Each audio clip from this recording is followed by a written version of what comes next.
السلام علیکم ورحمۃ اللہ وبرکاتہ۔ بسم اللہ الرحمن الرحیم۔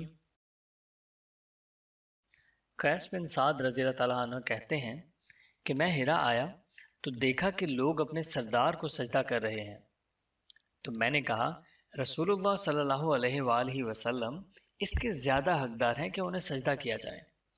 میں جب آپ صلی اللہ علیہ وآلہ وسلم کی خدمت میں حاضر ہوا تو میں نے آپ سے کہا کہ میں ہرا شہر آیا تو میں نے وہاں لوگوں کو اپنے سردار کو سجدہ کرتے ہوئے دیکھا، تو اللہ کے رسول آپ اس بات کے زیادہ مستحق ہیں کہ ہم لوگ آپ کو سجدہ کریں۔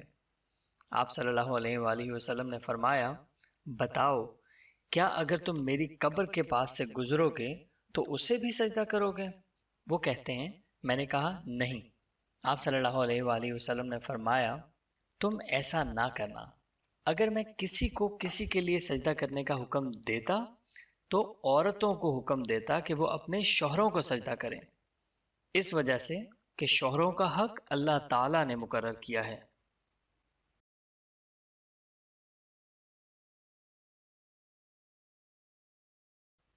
سنن ابی داؤد حدیث نمبر 2140۔